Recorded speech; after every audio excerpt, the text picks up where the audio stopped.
There are nights when the wind doesn't just blow. It calls you by your name. Before the route begins, subscribe and stay until the end. What happened on that downhill changed forever the way I deliver, and it might change the way you look at the rearview mirror. My name is Celeste Aranda, and I've been delivering on a motorcycle since I understood that the city could become a chessboard if you carried the map in your head and your heart in first gear. I didn't become a delivery rider for fashion or cheap adrenaline, but because the street has its own clock. When someone is waiting for you with a box of medicine, flowers, food, or a letter, you're not carrying packages, you're carrying life. That night I had to cross the most feared mountain range, the Quebrada del Viento, a stretch that bites the tires like a hungry beast. The delivery was small, a package wrapped in parchment paper and string, with an address in Barrio Horizonte and a dry instruction, deliver before dawn. It didn't say who sent it or what it contained, only that it was urgent. I started up my Italica, that little hummingbird that endures more than anyone suspects, and began to climb. The wind whistled like a badly tuned radio and the stones shone like moonlit mirrors. In the rear-view mirror there was nothing but shadow. That's when I saw him. A man standing just past the lookout, on the edge between two curves, where no one in their right mind should be. Palm hat, sandals, a worn diamond-patterned blanket over his shoulders. He didn't raise his hand, didn't signal. He was just there, still, with serene eyes and no fear. I downshifted to second, put down the kickstand, and opened my visor. "Good evening," I said. "Good evening, daughter. Are you going to the city?" "To the city and beyond," I replied. He nodded. "I'm heading that way. If you can, give me a ride. The night is restless." I didn't hesitate much. My mother always told me, if you can, help, if you can't, don't get in the way. I motioned with my hand and pointed to the rear rack. He climbed on carefully, placing a cloth satchel on his lap. He smelled of toasted corn and faint copal, like those improvised roadside shrines. "My name is Aurelio," he said with a voice like creaking wood. "I come from the valley, carrying what matters in this satchel. And you, what's your name?" "Celeste," I replied. "Delivery rider." "Tonight the wind asked for you," he said, and smiled with a calm that weighed more than any scream. The descent of the Quebrada demands respect. Blind curves, guardrail-less cliffs, gusts that push with malice.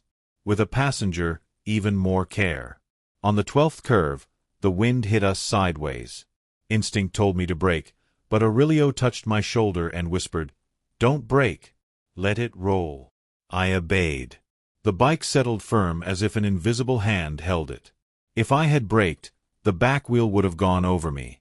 We came out alive by a thread of obedience.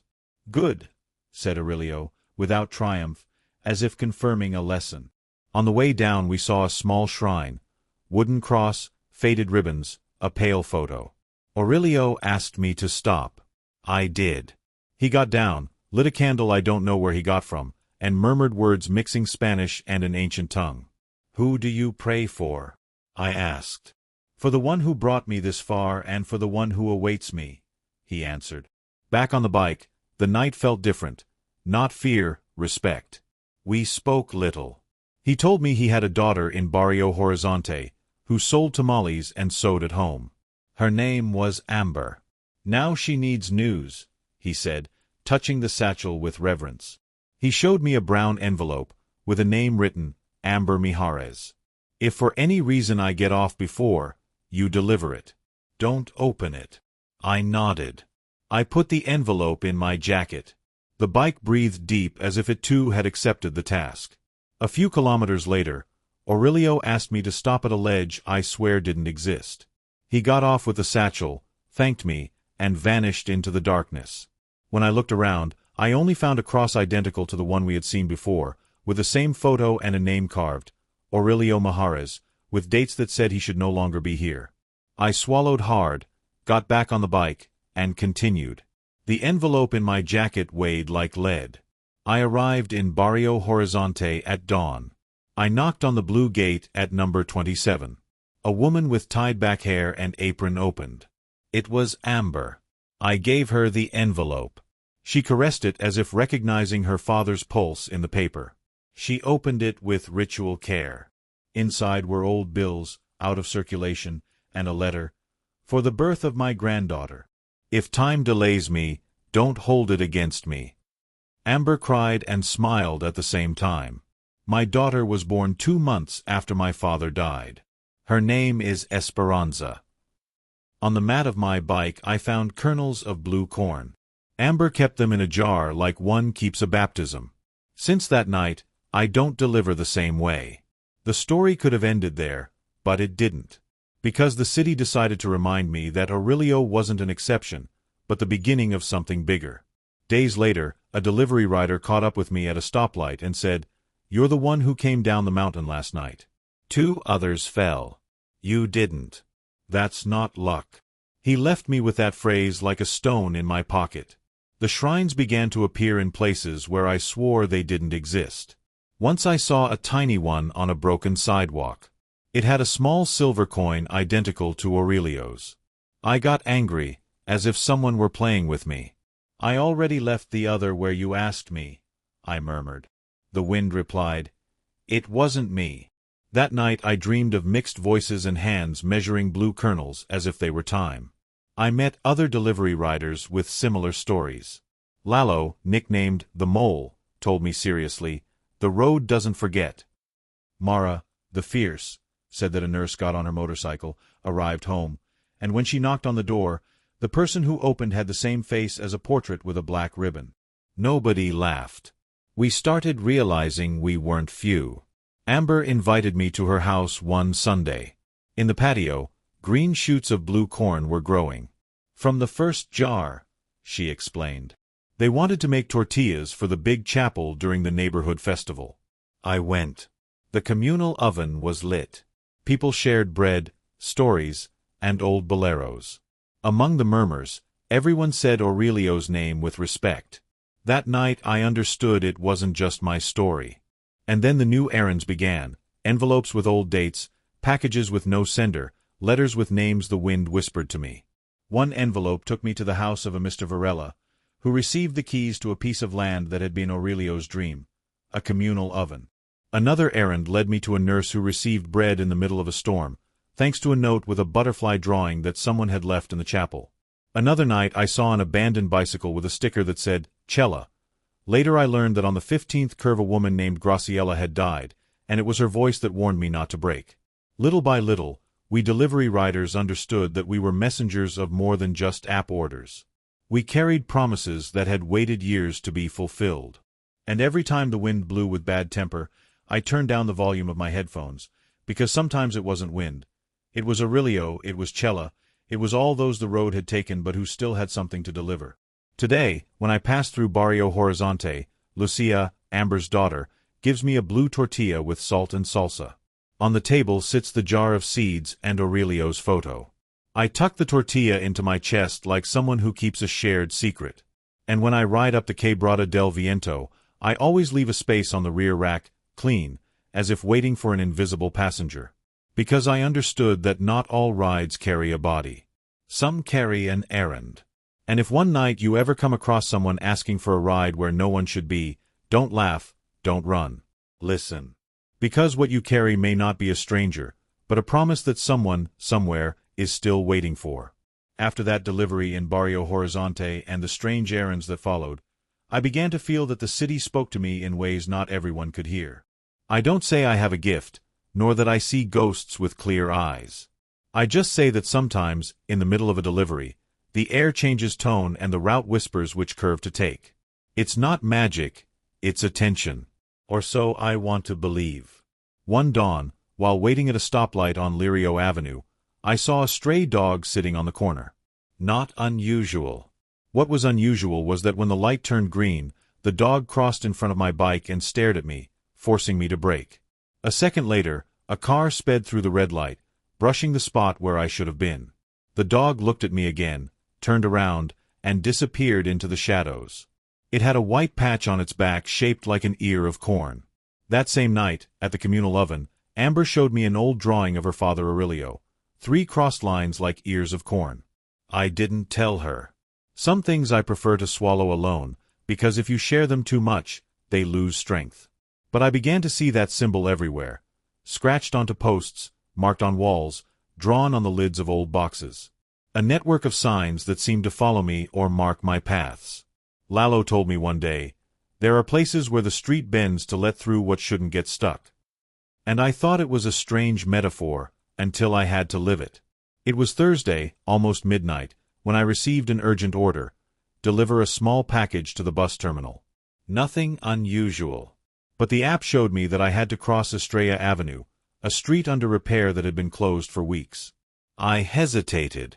I took the route. When I arrived, the barriers were open, as if someone had moved them. I passed through. The pavement was clean, no machines, no dirt, like freshly finished. I delivered the package at the terminal. A young man with a backpack received it gratefully and got on a bus that left immediately. On my way back through the same avenue, the barriers were closed again, and the pavement destroyed, with holes and loose dirt. There was no way I could have passed through there. I stopped in front of the barriers, trembling. On the ground, drawn in white chalk, was the symbol of the ears of corn. That night, when I arrived at the communal oven, I told what had happened. Nobody laughed. Mara looked at me seriously and said, "Then you're already part of it." "Part of what?" I asked. "Of those who carry errands that aren't from here." I didn't sleep. I couldn't. I sat on the bed staring at Aurelio's photo I kept in my jacket. And for the first time, I dared to ask him out loud. Why me?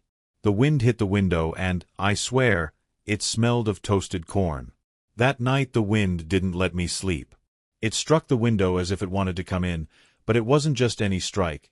It was a rhythm, almost like it was tapping the wood in code. 3 long knocks, 2 short, 3 long again. I recognized it immediately. I had heard that pattern on my grandfather's old radio, when as a child I would play with the dial until I stumbled upon transmissions I didn't understand. SOS, he once told me, is the cry for help in Morse code. I got up, opened the window, and let the wind hit my face. There was no one on the street. Not a car, not a dog, not a late drunk. Only the yellowish lights of the posts, alone, without mosquitoes. I closed the window and the wind ceased. I slept in fragments, and in one of those strange dreams I saw Aurelio's silhouette standing at the little chapel of the Quebrada, candle in hand. He didn't say anything, just looked at me, and behind him was a line of delivery riders I didn't know, some on motorcycles, others on bicycles, one in a decades-old uniform, even a woman with a basket of bread on her head. All in line, staring at me, as if waiting. I woke up with my heart racing. The next day, the app sent me on a strange route, a package to the old El Faro neighborhood, at the far end of the city. I didn't like going there. Narrow streets, houses crammed together like crooked teeth, and a silence that never felt safe. But I accepted. When I picked up the package, the clerk told me something that made my skin crawl. This delivery should have been made years ago. Take care of it. It was an envelope, sealed with red wax. It weighed more than an envelope should weigh. I tucked it into my jacket. On the way, the radio in my headphones once again slipped in with an old bolero. That no longer surprised me. But what froze me was the voice that appeared between the music. Don't go in alone. I braked hard at the stoplight. I looked around. No one. What does "don't go in alone" mean? I muttered. The voice repeated, "Don't go in alone." And it faded. When I arrived at El Faro, the street was darker than usual, as if the lamps had agreed to die that night. The number I was looking for was 113, a house with a rusty gate and old graffiti. I knocked. No answer. Knocked again. Nothing. I was about to leave the envelope in the mailbox when I heard a murmur behind the gate. A woman's voice, barely a thread. "Celeste." I staggered back as if I'd been struck. No one knew my name there. "Who is it?" I asked, with the firmest voice I could fake. Silence. Only the creak of the wind pushing the gate. I stepped closer again and saw, taped to the inside, a folded piece of paper. I reached it with my fingers.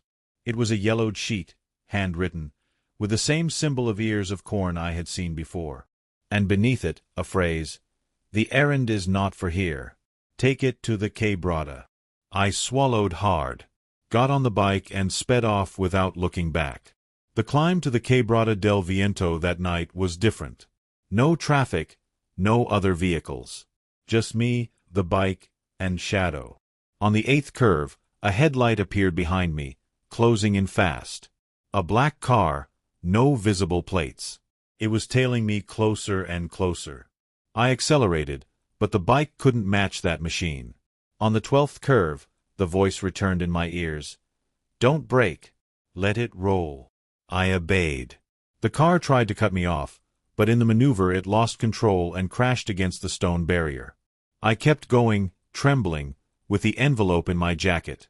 I reached Aurelio's little chapel. I got off. The air was icy, but the candle inside the niche burned as if someone had lit it seconds ago. I placed the envelope in front of the cross and stood still. Then I heard footsteps behind me. I spun around. No one. But on the ground, next to my footprints, were fresh marks of huaraches. I stood staring at those prints in the dirt, fresh, as if someone had gotten off the bike with me. My heart pounded inside my helmet. There was no one around. The wind blew, but this time it didn't sound like a lament. It sounded like breathing. "You've delivered," I whispered. "It's done." I started the bike and rode down. The road felt different, as if every curve were an eye watching me. Halfway down, I saw lights in the rear-view mirror. Another car, black, no plates. It couldn't be the same. That one had crashed against the barrier. I sped up. The car followed. It didn't try to overtake or cut me off. It just followed, like a glued shadow. I decided to trick it. Pretended I was going to brake on the 15th curve, the dangerous one, the one that claims those who hesitate. The car slowed too, waiting for my mistake. But I remembered the words, "Don't brake. Let it roll." I released the brake and the bike shot along the asphalt like an arrow. The car wasn't expecting it. It braked hard, lost grip, and I saw it vanish in the mirror, spinning toward the ravine. I didn't hear an impact. Only silence after a thunderclap. At the bottom, I stopped at the first gas station. I removed my helmet with trembling hands. The attendant looked at me strangely. "Everything okay, miss?" I nodded. I wasn't about to explain anything. But when he gave me the change, on the 10-peso coin was a pencil-drawn sketch of the same symbol of ears of corn. I kept the coin like someone keeps proof of a crime. That night I didn't go to the communal oven. I didn't want company. I didn't want to tell what had happened. I locked myself at home, but my grandmother's clover glowed as if someone had rubbed it. And on the table, where I didn't remember leaving anything, was a single blue seed. I didn't touch it. Left it there, as a warning. The next day, I received a strange message in the app. It wasn't a normal order. It said, "Special errand. Deliver to the old train station. Midnight. Do not open. Do not sign." I wanted to reject it, but I couldn't. The reject button didn't work. Accept was the only option. I went. The station had been abandoned for years. Rusty roofs, rotten benches, old graffiti. The echo of my footsteps mixed with that of the rats. The package was small, wrapped in craft paper, no address. Just one word written, "Take it." To where? I asked aloud. The wind crossed the station in response. On the ground, marked with chalk, was the symbol of ears of corn again, pointing toward the exit that led to the tracks. I followed the sign. I walked along the rusty tracks to an old abandoned wagon. The door was ajar. Inside, a wooden bench with a lit candle. I placed the package on top. At that moment, I heard footsteps behind me. I turned. 3 men, all in black jackets and dark helmets, stood a few meters away. They didn't speak. They didn't move. They only stared at me. "I already delivered," I said, raising my voice. None of them answered. One of them lifted his arm, pointing at my motorcycle parked outside the wagon. And that's when I understood. They weren't after the package. They were after me. The wind rushed into the wagon, blowing out the candle. In the darkness, I heard a clear voice in my ear, like the first time Aurelio saved me on Curve 12. Run. I didn't hesitate. I jumped through the other door of the wagon, rolled on the ground, and ran toward the bike. The men began chasing me. One almost caught me, but slipped on the stones. I started the bike with a sharp kick. The engine roared like never before. I sped off without looking back, hearing footsteps, shouts, and the echo of helmets against metal. Only when I had left the station behind did I dare to breathe. That night, when I arrived at the communal oven, I told them what had happened. Lalo stared at me and said, "It's not ghosts that are following you now. It's the living. And the living are more dangerous." Mara added, "If there are people who know about the errands, they'll want to control them. You're no longer invisible." Cheo, the quietest, spoke for the first time in weeks. "Then you're not alone." Those words scared me, but they also gave me relief. Because deep down, I knew he was right. I didn't sleep that whole night. I sat on the bed, helmet on my lap, and the coin marked with ears of corn in my hand. Every time I closed my eyes, I saw the black helmets reflecting the station's dim light, and I heard Aurelio's voice in my ear, "Run." At dawn, I went straight to the communal oven. I needed to see Amber, Lucia, my companions. The oven was lit, and the street smelled of blue corn and freshly boiled coffee. Amber looked at me with a mix of relief and worry. "Your face looks like you came down 3 mountain ranges in one night." I told them what had happened at the station. Lalo slammed the table with his fist. "I knew it. We're not the only ones who hear voices and receive errands. There are people who want to claim this. They think the errands are power." Mara crossed her arms, serious. "And somehow they know your name. They're looking for you." I didn't respond. I felt a weight in my chest. Why me? Why not Lalo, who also had visions? Why not Mara, who had carried the ghost nurse? Why me? Cheo handed me something wrapped in a cloth bag, an old portable radio transmitter. I found it in my father's storage. He was a trucker, like Aurelio. He used to say that through this device you didn't just hear the living. Take it with you. If they come for you again, it could be the difference between escaping and staying. I accepted the device. It weighed little, but it felt like they were giving me an invisible shield. That night, when I turned on the app, another strange order appeared: urgent delivery. Destination: Chapel at kilometer 15, Quebrada del Viento. No sender. No payment. Just that address. My heart jumped. It was the same place where Aurelio had saved me the first time. I hesitated, but I knew that if I rejected the order, someone else might get it. And I didn't want anyone else caught in this. I accepted. The package was a small wooden box, sealed with old nails. I strapped it to the rear rack and began the climb. The air was colder than ever.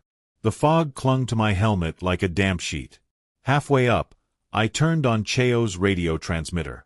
At first, only static. Then, a broken voice emerged. "Celeste, don't deliver it." "Not there." I braked hard. "Who are you?" I asked aloud. The radio went silent. Then, another different, stronger voice cut through the channel. "Take it. It's for us." The transmitter crackled as if 2 stations were fighting for control. "Who are you?" I shouted. No one answered. I kept riding, trembling. And then I saw them, 3 black motorcycles, no lights, appearing behind me like shadows. The same men from the station. They were coming for me. I sped up. The bike roared with everything it had. The wooden box banged against the rear rack with every bump. The men drew closer. One tried to cut me off on curve 12. I remembered Aurelio's words. "Don't brake. Let it roll." I let the bike fly downhill. The man didn't dare follow so close and fell back. On curve 15, the most treacherous, one of the men reached me on the left side. He tried to hit me with his handlebars. I barely dodged. The box wobbled, nearly fell. At that moment, Cheo's radio came alive again. "Don't give them the box. It's seed. It's memory. Protect it." I shivered. What I carried wasn't just wood and nails. It was part of Aurelio's promise. I reached the chapel at kilometer 15. I braked hard, dropped the bike, and ran with the box in my arms toward the altar. The men stopped a few meters away, as if something invisible kept them from coming closer. The candle inside the chapel burned with a blue flame. I placed the box in front of the cross. And in that moment, the nails loosened by themselves. The lid opened. Inside there were no objects. Only seeds. Blue grains, glowing as if holding their own light. The wind blew strong, lifting them into a whirl. Some fell on the ground before the chapel. The moment they touched the earth, they sprouted in seconds, green stalks rising like spears. The men stepped back. One shouted, but I couldn't understand his words. They mounted their bikes and fled, vanishing into the fog. I stayed on my knees before the chapel, watching the blue shoots grow in silence. The radio transmitter let out one last phrase before dying. "Thank you, daughter. You no longer run alone." The seeds that sprouted in front of the chapel didn't last more than a minute. They grew like spears, shone in the darkness, and then withered, returning to damp earth. I stayed on my knees, my hands stained with blue mud. The radio transmitter was dead. The bike still lay on the ground, panting like a tired animal. "You no longer run alone," the voice had said. But in that moment, surrounded by silence, I felt more alone than ever. I dragged the bike down from the Quebrada, almost hauling it. My body trembled. I arrived at the communal oven at dawn. Amber was kneading with Lucia. They saw me and ran toward me. Lalo and Mara were already there, as if they had known I'd show up like that. I told them everything. The chase, the box, the seeds that sprouted in front of the chapel. Mara put her hand to her forehead. "This isn't just errands anymore. This is open fight." Lalo growled, "Then we fight." Cheo calmly said something that chilled us all. "It's not against them. It's against forgetting. And they work for forgetting." No one answered. The oven crackled as if it also wanted to speak. In the following days, the errands increased. Not just for me, but for the other riders too. Mara received an envelope with an address that had disappeared from the map in 1995. Lalo delivered a package that turned out empty when opened, but the family who received it cried as if they'd been given back a son. Cheo began to hear voices in his rearview mirror, voices telling him street names before the customers typed them into the app. And the men in black also increased. Now it wasn't 3, it was more. We saw them on corners, at gas stations, always at a distance, never approaching the communal oven. That place seemed protected by something they feared. One night, while we shared blue tortillas at the oven, we heard a bang outside. We all went out. On the oven wall, someone had sprayed a threat in black paint, "And no more errands." Mara clenched her fists. They want us to stop. And if they want us to stop, it's because they know we won't. Amber took a breath and said, "My father didn't die for the messages to be left unfinished. If you carry errands, I feed you." Lucia added, her eyes alight, "And I do too." That moment felt like a pact. Not a spoken pact, but one sealed with looks and shared hunger. That same week the strangest errand of all arrived. Not through the app, not through the wind, but in an envelope someone left on the oven table while no one was looking. On the paper was a single message. Midnight. Old Bridge of the Dry River. Bring all pending errands. There it will be decided. We looked at each other. It was a trap. We knew it. But it was also inevitable. Lalo spoke first. "If we don't go, they keep growing. If we go, we might not come back." Mara lifted her helmet. "I'd rather fall on the route than hide on the sidewalk." Cheo just nodded. I stayed quiet. In my pocket, my grandmother's clover burned hot, as if it already knew the answer. "We go," I said at last. "But we don't go alone." Midnight. The Dry River Bridge was a skeleton of rusted concrete, with cracks where the echo of the wind slipped through. We arrived in a line, 4 bikes roaring in the dark. Each of us carried the envelopes, packages, and coins we had accumulated. And there they were. More than 10 men in black, with dark helmets and jackets without insignia. They surrounded us without hurry, like wolves. One stepped forward.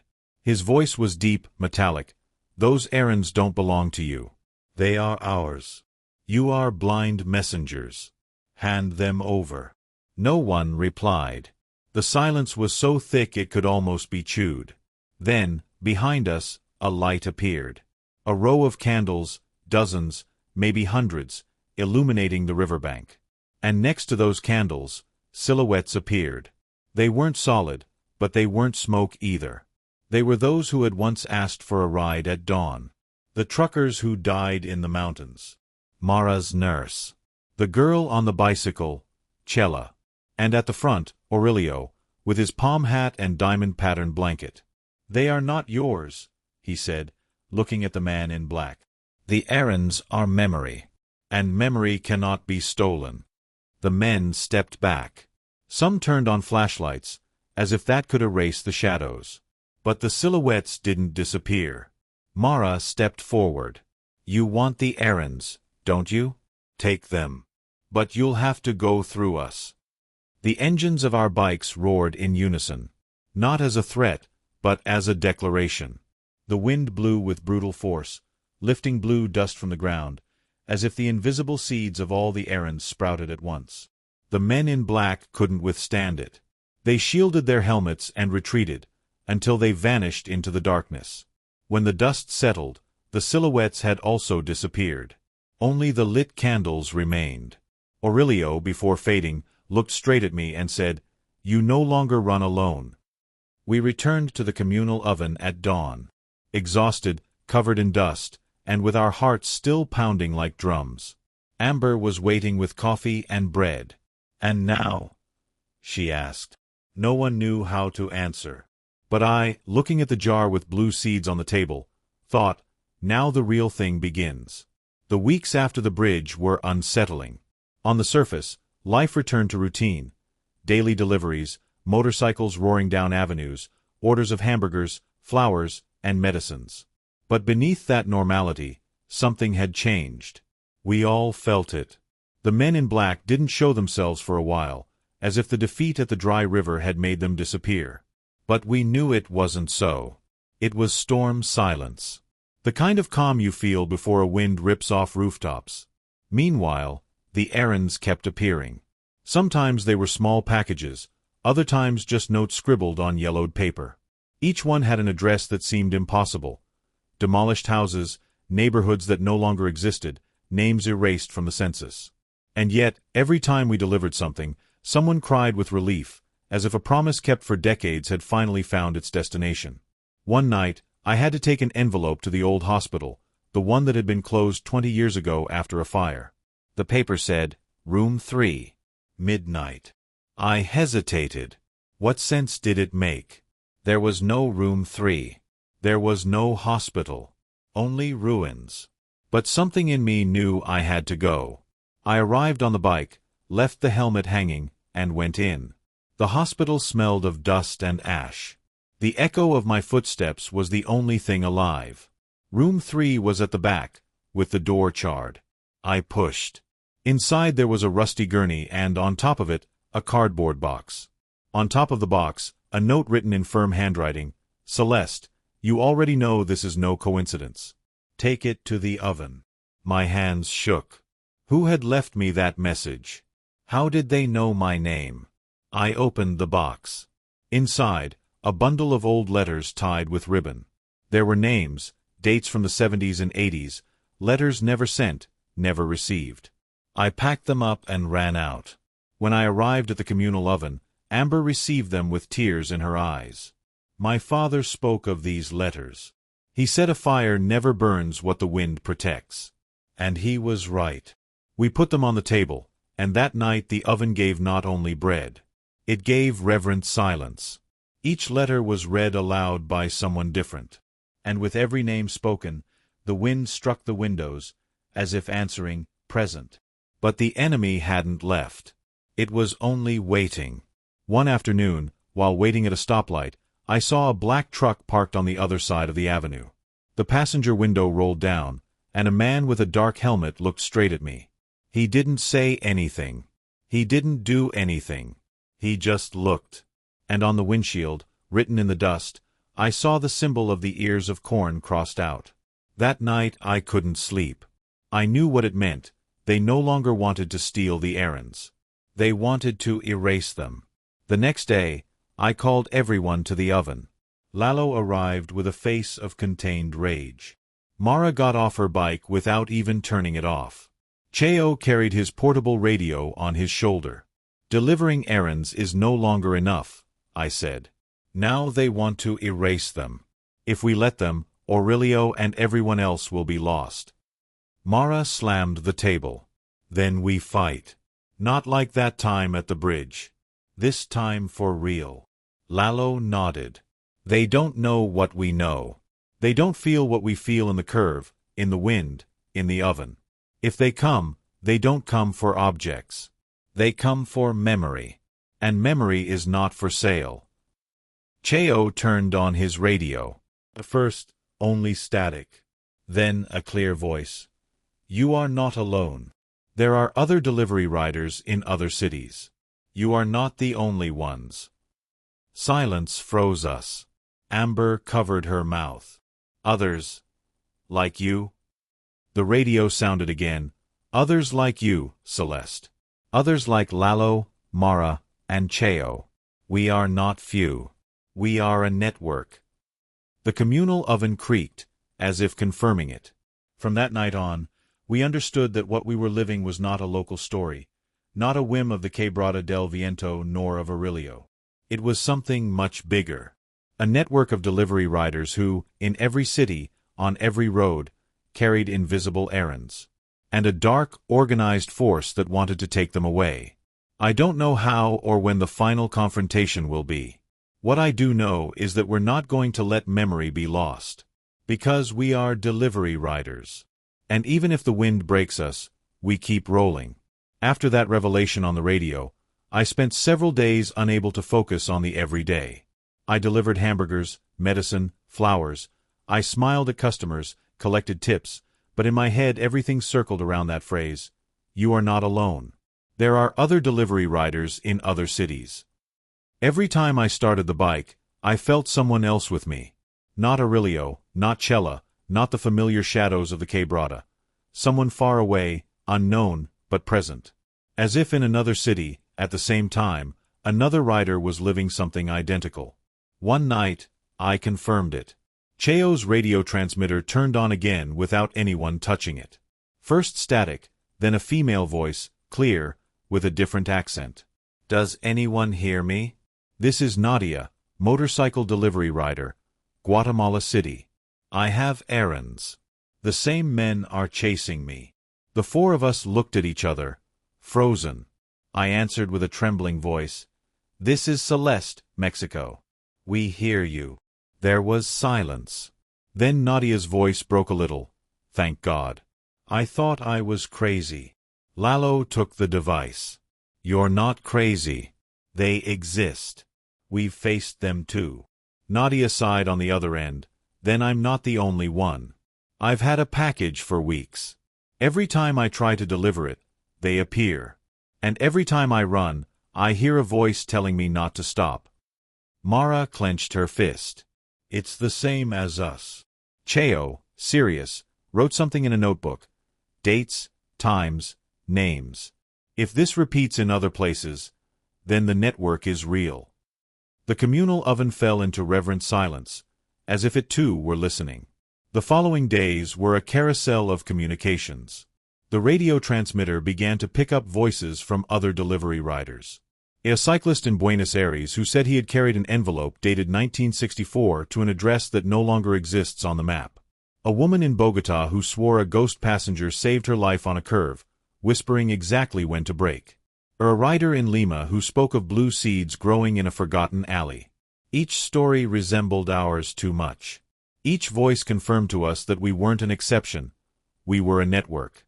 But the men in black were also a network. In the local news, reports began to appear of gangs on black motorcycles attacking delivery riders in different cities. They called it robbery, they called it vandalism, but we knew the truth. They were after the errands. One night, Nadia appeared again on the radio, desperate. They're behind me. 3 bikes. Old town. I won't escape. I felt a knot in my throat. Nadia. Listen, don't brake on the curve. Let it roll. Trust the wind. There was silence. The sound of an engine revving, shouts in the distance. Then Nadia's voice, laughing through tears. I got out. I'm alive. Thank you, Celeste. Thank you. We hugged each other in the oven as if she were with us. And somehow, she was. That same dawn, Amber pulled out a huge map and spread it on the oven table. With a blue pencil, she marked every city where we had heard voices. Mexico, Guatemala, Colombia, Argentina, Peru. The marks seemed to form an arc, like a path traced by the wind itself. This is no coincidence, she said. It's a path. A route that connects everyone.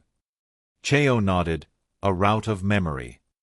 Lalo smiled for the first time in weeks. And if there's a route, there's a destination. Mara clenched her teeth. But they know it too. And if they want to erase it, then the war is just beginning. It didn't take long before we confirmed it. One afternoon, while delivering downtown, I received a strange notification on the app. It wasn't an order. It was a message. Final delivery. Meeting point. Mexico City. All chosen riders must attend. Midnight. Old Tower. I felt my skin bristle.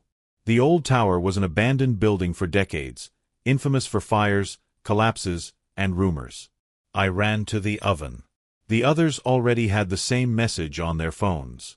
Even Nadia had received it, from Guatemala. Even the cyclist from Buenos Aires. Everyone. We looked at each other in silence. There was no need to say it. It was a trap. But it was also the only way to know how far this network reached. The message on the app left no doubt. Final delivery. Mexico City. Midnight. Old Tower. That night in the communal oven, the atmosphere was thick as smoke. Amber's map was still spread on the table, with its blue marks in different cities. I couldn't stop staring at the last instruction on my phone, as if the letters were blades. Mara broke the silence. If it's a trap, we fall. If it's destiny, we arrive. Either way, we go. Lalo growled. But we don't go alone. We go together. Cheo lifted the radio transmitter. The voices of the others already know. They'll be there. Amber hugged us one by one. Don't forget who you are. You're not soldiers. You're delivery riders. You don't carry weapons. You carry memory. That protects you more than any helmet. Lucia, with eyes full of tears, added, And if you don't come back, know that there will always be bread waiting for you here. No one answered. The oven crackled as if giving its blessing. The trip was long. We took the highway toward the capital, for bikes aligned, with empty backpacks except for the pending errands each of us carried. I carried in my pocket my grandmother's clover, the jar with blue seeds, and Aurelio's photo. Every so often, the wind whistled an old bolero, as if it were accompanying us.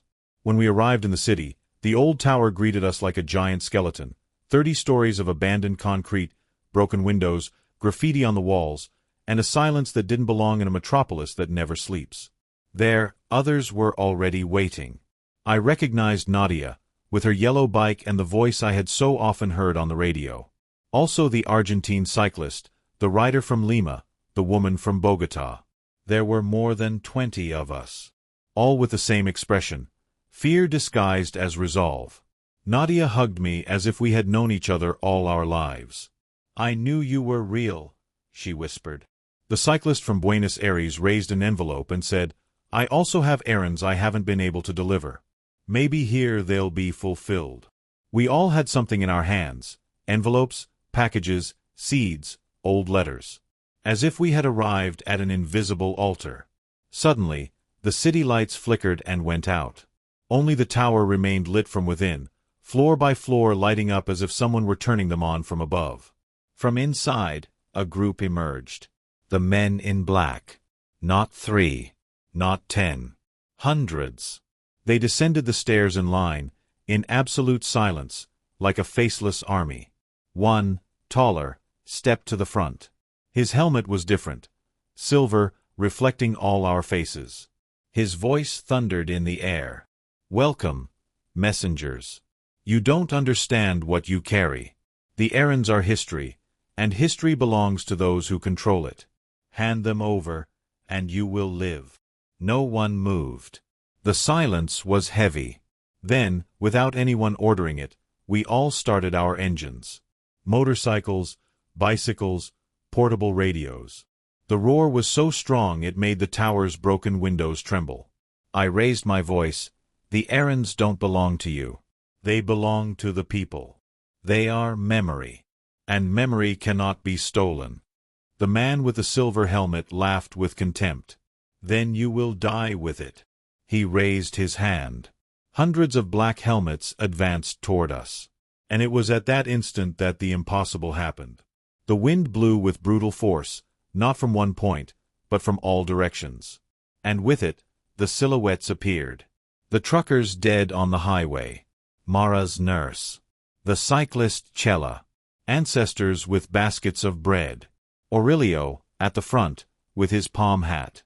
And behind, thousands more, from every city, from every route. The men in black stopped. For the first time, they hesitated. Aurelio spoke with a clear voice. "Memory does not belong to you. As long as someone delivers, the errands will arrive. And as long as the errands arrive, you do not win." The ground trembled. The seeds we carried began to shine, releasing a blue dust that flew into the sky. The old tower groaned, as if all its concrete remembered what it had forgotten. The men in black stepped back, shielding themselves from the blue light. Some fled. Others vanished into the shadows. The one with the silver helmet resisted a few seconds more, but when the light reached him, his figure dissolved like ash in the air. And then, everything went silent. We looked at each other, not knowing whether to laugh, cry, or embrace. Nadia was the first to speak. "We won tonight. But they will return." Lalo nodded. "And so will we." Mara raised her helmet. "We are a network. And the network does not break." I clenched my grandmother's clover in my fist and felt its warmth. "We don't go alone. Never again." At dawn, the old tower was in ruins. No one else in the city seemed to notice what had happened. The newspapers didn't mention it. People went on with their lives. But we knew. And every time I now hear the wind in the Quebrada del Viento, I lower the volume of my headphones and listen. Because it may be just air. But it may be an errand waiting for someone. And as long as there is someone to carry it, as long as there is a bike roaring in the night, memory will remain alive. The days after the tower were strange. In the city, nothing seemed to have happened. People went to work, children to school, tamale stands opened on the corner. But for us, every engine noise, every shadow on a sidewalk, was a warning sign. We knew that battle hadn't been the end. Only a breath. Cheo's radio transmitter never stopped sounding. Voices of other delivery riders, from other cities, appeared asking for help, sharing routes, confirming they had seen the men in black prowling their neighborhoods. The network was awake. In the communal oven, Amber opened a new notebook where we began to record everything. Names, dates, places, symbols. Every errand delivered was registered. Every apparition, too. It wasn't just a notebook. It was a living map of memory. "This isn't a diary," Amber said. "It's a route book. And when you're gone, someone else will keep reading and delivering." One night, while dropping off an ordinary order, a greasy pizza to a student, I saw at the building entrance a small wooden cross. On it, the symbol of the ears of corn carved with precision. It hadn't been there last week. I went closer. Among the dried flowers, I found a folded envelope. I opened it with trembling hands. Inside was a single phrase written. "The last errand is not in your city. It is in all of them." My heart skipped a beat. I didn't fully understand, but I knew the message was real. Days later, Nadia spoke again on the radio. Her voice was tense. "This is Nadia. The men are back. They're not after me alone. They're in several cities. Bogota, Buenos Aires, Lima. I've heard them. They move like an army. Mara slammed the table. They want to shut everything down at once. Lalo lit a cigarette he didn't smoke. Then the last errand is to face them together. All of us. Cheo, as always, made it clear, the network is ready. Only the place is missing. I looked at Amber's notebook, its pages full of dates and addresses. All those marks seemed to draw more than a map, a figure, a symbol I had already seen before. 3 crossed lines like ears of corn. The same as the seeds. The same the wind had shown me in the Quebrada. It's already decided, I said. The last errand takes us to the origin. The origin was the Quebrada del Viento. The news spread over the radio. Delivery riders from everywhere began to move. Some on motorcycles, others on bicycles, others on foot with backpacks.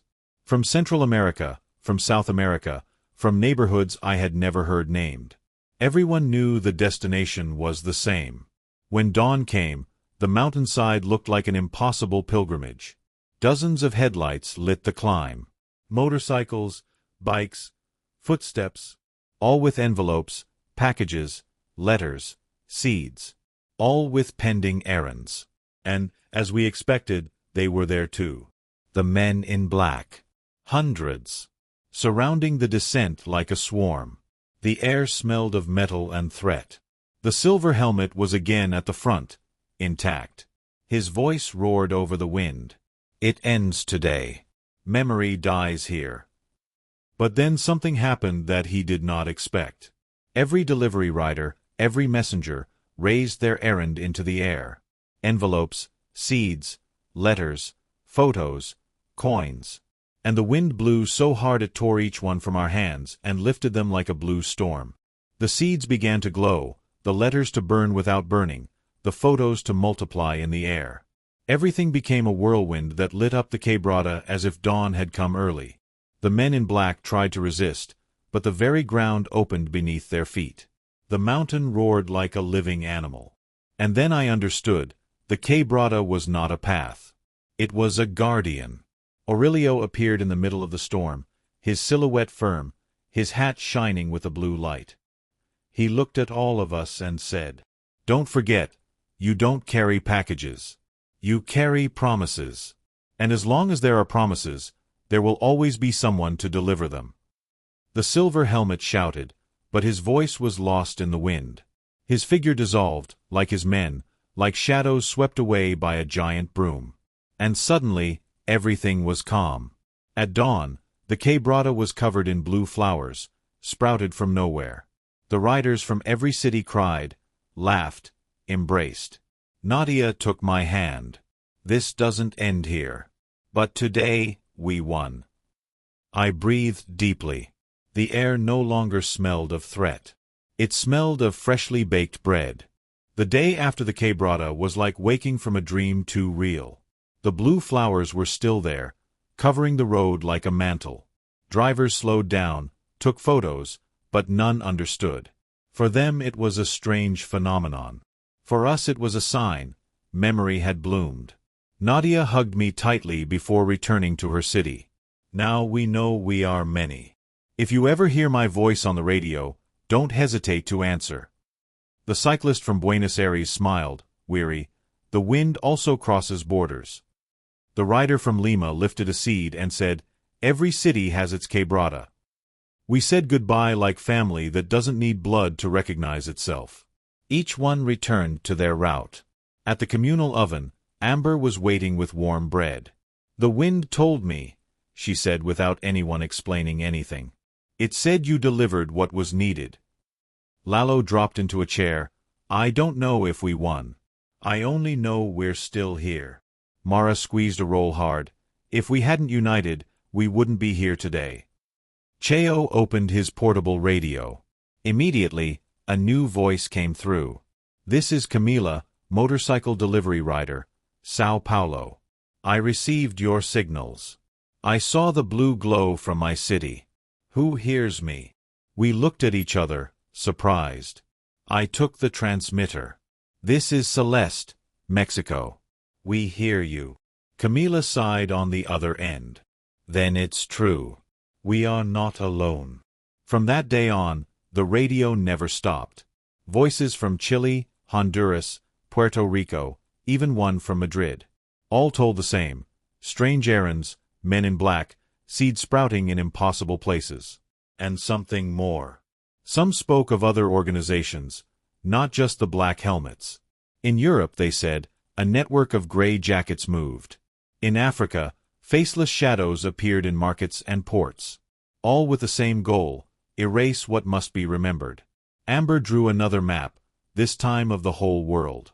Each point she marked with blue pencil connected to another, forming invisible lines.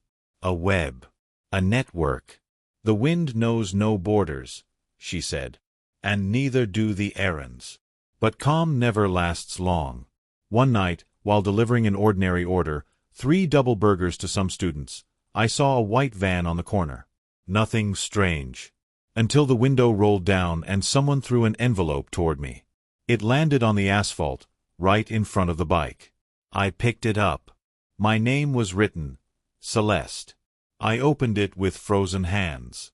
Inside was only one phrase. The next errand isn't delivered by you.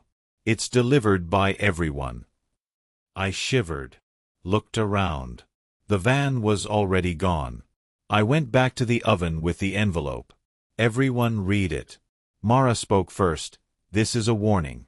Something bigger is coming. Lalo growled. Something that will test all of us at the same time. Cheo looked up. A global errand. I squeezed my grandmother's clover in my hand.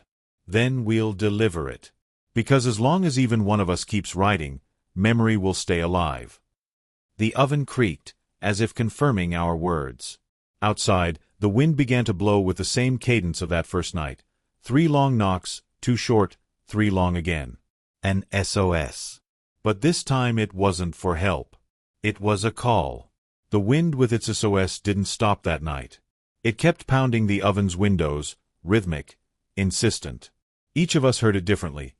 Mara felt it like a war drum, Lalo like the roar of an engine, Cheo like interference on his portable radio. For me, it was something else, a call to route. Amber opened the route book and wrote, "The next errand isn't from here. It's from everyone. And if it's from everyone, the oven isn't enough. We need the entire network." Cheo turned on the radio and began to broadcast openly, "Attention all delivery riders. This is Celeste and the network of the Quebrada del Viento. We have a global errand. I repeat, a global errand." At first, only static. Then, voices. Dozens. Hundreds. Each from a different city. Each confirming the same. They had received similar signals. Nadia from Guatemala, "We are ready here." Camila from Sao Paulo, "We already heard it in the wind." A cyclist from Madrid, "The streets speak to us here too." A messenger from Dakar, "The river whispers names that are not mine." The network was awake. The errand came 3 days later. Not through the app, nor the wind, nor an envelope in the street, but on every phone at once. An identical message, with no sender. Final delivery. Destination: Old Port of Veracruz. Midnight. Bring everything pending. Memory awaits. My heart skipped a beat. Veracruz. The sea. A port that had seen so many lives come and go, so many farewells. A port that was both border and doorway. The caravan began at dawn. Delivery riders from all over the country joined on the highway toward the port. Motorcycles with green, red, and yellow boxes. Bicycles loaded with envelopes. Improvised vans with portable ovens. Each carried something pending. Each knew they weren't going for themselves. When we arrived in Veracruz, the city was silent. The old port, abandoned for years, was lit by lanterns glowing without electricity. The sea roared like a restless animal. And there they were. Not the same men in black. This time there were many more, in gray jackets, some with dark helmets, others with white masks. Different uniforms, same intent. They had come from everywhere, just like us. The leader stepped forward. He wore no helmet. His face was expressionless, almost erased. His voice sounded like an echo of stone. Last chance. Hand us the memory, or we will sink it into the sea. No one answered. I stepped forward with my grandmother's clover in hand. The errands are not a burden. They are a promise. And a promise never sinks. Then it happened. Each rider raised their envelopes, seeds, letters, photos. And the wind blew, not only from the sea, but from all directions. The entire port began to vibrate. The rusted ships, the rotting docks, everything rumbled like a giant drum. From the water emerged luminous shadows. Fishermen who never returned, migrants who disappeared on the journey, sailors the ocean had kept. All came with us. The men in gray tried to advance, but the sea itself rejected them. A massive wave struck the dock, but it did not touch us, only them. Many fell, others fled. Their leader screamed, but his voice was lost in the foam. The wind filled with voices. Voices from every city, from every time. It was not a war cry. It was a song of memory. When it was over, the port was covered in blue flowers, like that time in the Quebrada. The sea calmed, and the envelopes we had brought disappeared into the air, as if they had finally reached their destination. Nadia hugged me, crying, "We delivered it. All of us together." Camila laughed through tears. The sea bloomed too. Cheo, with the radio in his hand, said, "The network doesn't end here. It's just beginning." I looked at the horizon. The sun rose red over the sea, and I understood that Aurelio had been right. We are not just delivery riders. We are memory in motion. After that night at the port of Veracruz, nothing was the same again. The local newspapers spoke of a strange marine phenomenon, of a fluorescent blue swell, but no one mentioned the envelopes, the seeds, the flowers. No one wrote about us. It was as if what we had lived did not exist in the official world. But the network knew the truth. In the following days, Cheo's radio never stopped. Delivery riders from other countries confirmed they had felt the same in their coasts, in their mountains, in their neighborhoods. A blue vibration, a kind of song in the wind. From Dakar, a woman named Amina spoke with a firm voice. Here too the streets bloomed. Not in blue, but in red. Sorghum grains sprouted in the old market, and the faceless men tried to tear them out, but they withered in their hands. From Istanbul, a bicycle messenger told. I carried an envelope to the Galata Bridge. There was no address, only my grandmother's name. When I delivered it, the waters of the Bosphorus lit up with sparks. Someone doesn't want us to remember. But they couldn't stop it. Each voice added a point to the map. And the map was no longer of one continent. It was of the world. One night, while repairing my bike's chain at the oven, the radio emitted a message in several languages at once. Overlapping voices saying the same. Final errand. Summit. Place. Jerusalem. Midnight. All messengers. All errands. The entire memory. The air grew heavy. No one spoke for a long time. Until Lalo broke it. Jerusalem. That's across the ocean. Amber closed her route book. The errand does not choose distances. The errand asks for faith. Mara smiled with exhaustion. Then it's our turn to cross the sea. The journey was an odyssey. Some took flights with backpacks full of envelopes. Others embarked as improvised crew members. I, Celeste, crossed in a cargo plane alongside my motorcycle, with my grandmother's clover hanging from the mirror. Every turbulence made me think Aurelio would whisper again, "Don't break. Let it roll." When we arrived in Jerusalem, the streets were full of murmurs.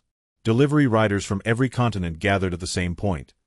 Chinese bicycles, African motorcycles, European scooters, backpacks of every app's color, but all carrying the same, pending errands. The ancient city seemed to hold its breath. Every stone, every wall, every bell tower and minaret watched in silence. And then they appeared. Thousands. Not only men in black, but in gray, in white, in shadows. Each region had brought its own version of the organization of oblivion. Altogether, an army that seemed to cover every alley. The leader advanced. He wore no helmet, no mask. His face was like a mirror. It reflected each of ours. His voice thundered in several languages at once. The final errand is ours. You do not understand what you carry. Memory divides. Memory confronts. We offer you peace in oblivion. Hand it over. Final delivery. Destination: Old Port of Veracruz. Midnight. Bring everything pending. Memory awaits. My heart skipped a beat. Veracruz. The sea. A port that had seen so many lives come and go, so many farewells. A port that was both border and doorway. The caravan began at dawn. Delivery riders from all over the country joined on the highway toward the port. Motorcycles with green, red, and yellow boxes. Bicycles loaded with envelopes. Improvised vans with portable ovens. Each carried something pending. Each knew they weren't going for themselves. When we arrived in Veracruz, the city was silent. The old port, abandoned for years, was lit by lanterns glowing without electricity. The sea roared like a restless animal. And there they were. Not the same men in black. This time there were many more, in gray jackets, some with dark helmets, others with white masks. Different uniforms, same intent. They had come from everywhere, just like us. The leader stepped forward. He wore no helmet. His face was expressionless, almost erased. His voice sounded like an echo of stone. Last chance. Hand us the memory, or we will sink it into the sea.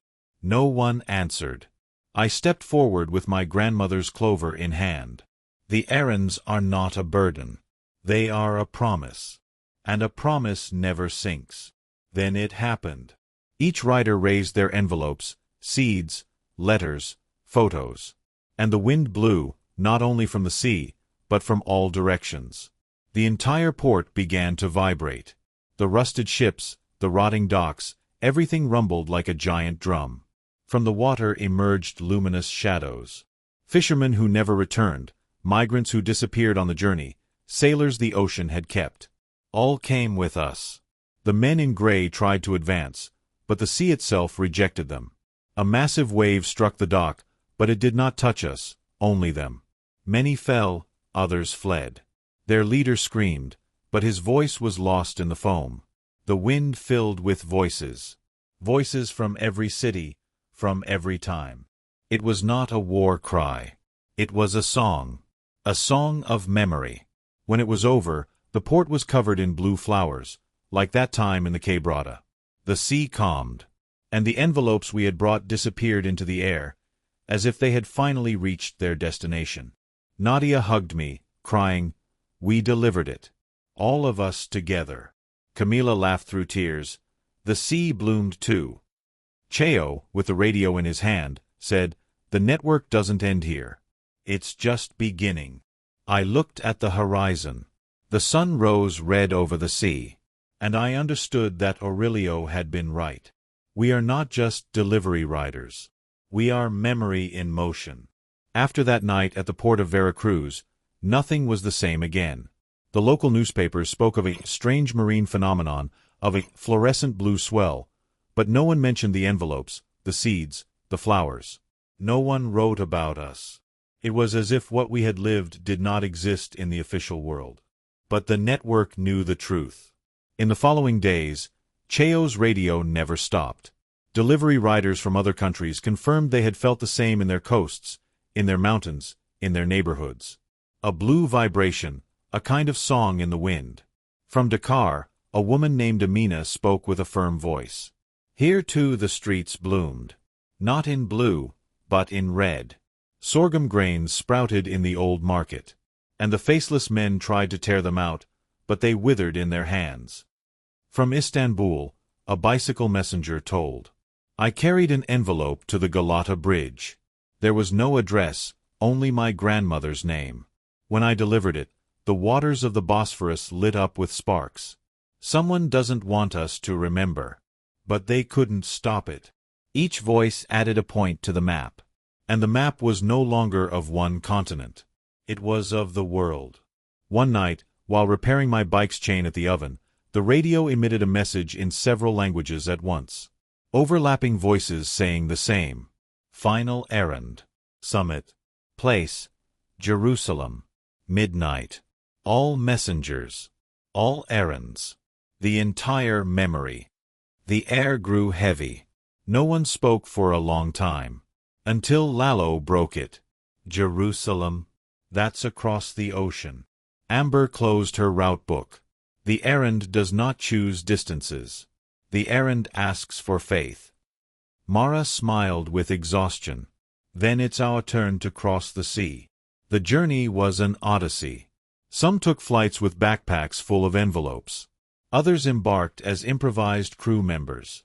I, Celeste, crossed in a cargo plane alongside my motorcycle, with my grandmother's clover hanging from the mirror. Every turbulence made me think Aurelio would whisper again, "Don't brake. Let it roll." When we arrived in Jerusalem, the streets were full of murmurs. Delivery riders from every continent gathered at the same point. Chinese bicycles, African motorcycles, European scooters, backpacks of every app's color, but all carrying the same, pending errands. The ancient city seemed to hold its breath. Every stone, every wall, every bell tower and minaret watched in silence. And then they appeared. Thousands. Not only men in black, but in gray, in white, in shadows. Each region had brought its own version of the organization of oblivion. Altogether, an army that seemed to cover every alley. The leader advanced. He wore no helmet, no mask. His face was like a mirror. It reflected each of ours. His voice thundered in several languages at once. The final errand is ours. You do not understand what you carry. Memory divides. Memory confronts. We offer you peace in oblivion. Hand it over. The silence was heavy. I stepped forward with my bike running, the clover in my hand. Memory hurts, yes. But it also heals. And you cannot erase what was born to be remembered. In that instant, all the riders raised their errands. Thousands of envelopes, letters, seeds, photos, coins, relics. The air filled with papers floating like birds. And then, the whole city began to resonate. The bells of the churches, the calls to prayer, the ancient songs of synagogues. Everything sounded at once, as if the stones themselves remembered. The enemy tried to advance, but they could not. Every step they took was erased beneath their feet. The memory of entire centuries blocked their way. And from the sky, in the form of blue wind, descended the same silhouettes that had accompanied us since the Quebrada. Aurelio was at the front. Not just him, thousands more, from every continent, from every time. Ordinary people who one day went out to deliver something and never returned. All with us. The mirror-faced leader screamed, his figure beginning to crack. In his reflection I saw my own face, then Nadia's, then Amina's, then hundreds of messengers. And then he crumbled into dust. The others fled. The silence afterward was profound, almost sacred.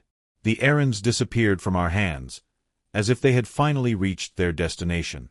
Nadia hugged me, crying, "Celeste, we did it." Amina smiled. Memory doesn't belong to a few. It belongs to everyone. Mara raised her hand stained with blue dust. The network has no border. I looked at the sky, where grains of blue light still floated. And I knew Aurelio was there, smiling. The dawn in Jerusalem was unlike any other. There were no screams, no engines, no enemies. Only silence. A silence so deep it felt like breathing. The envelopes had disappeared, the seeds had returned to the air, and we, the riders, stood in the middle of a city that watched us as witness. Nadia came close, her voice breaking. "And now what, Celeste? Is it over?" I didn't know what to answer. I looked at my grandmother's clover in my hand, still warm, and felt the wind brush my helmet as if it were the reply. Aurelio appeared, not as a shadow or figure, but as a living memory in all of us. Each one saw him differently. Some felt him in the smell of corn, others in a bolero that suddenly played. I saw him smiling with his palm hat. His voice was clear, strong, more alive than ever. Errands have no end. As long as someone is willing to ride, memory will keep moving. You are not the end.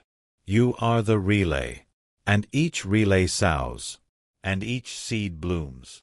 The wind blew again, lifting a whirlwind of blue light that enveloped us all. For an instant, every rider in the world felt connected, as if we were a single route, a single motorcycle moving in the same direction. And then Aurelio said, with that calm he always had, "Don't forget. Don't break. Let it roll." He vanished into the air, but the echo of his words remained engraved in the stone, in the sea, and in our hearts. I returned to my city weeks later. The communal oven was still burning, with Amber and Lucia kneading bread. They greeted me with a warm hug. On the table was the route book, fuller than ever. Lucia handed me a freshly made blue tortilla and said, "My grandfather would be proud." I smiled, biting it slowly, savoring not just the corn, but everything we had lived. Because I understood that we weren't messengers of envelopes, but of hope. That night, riding up the Quebrada del Viento once more, I left an empty space on the back rack of my bike. Not because I was expecting Aurelio, but because there is always someone, somewhere, who needs to get there. The wind whistled. Not like lament. Not like threat. Like song. And as my bike roared in the darkness, I knew the road never ends.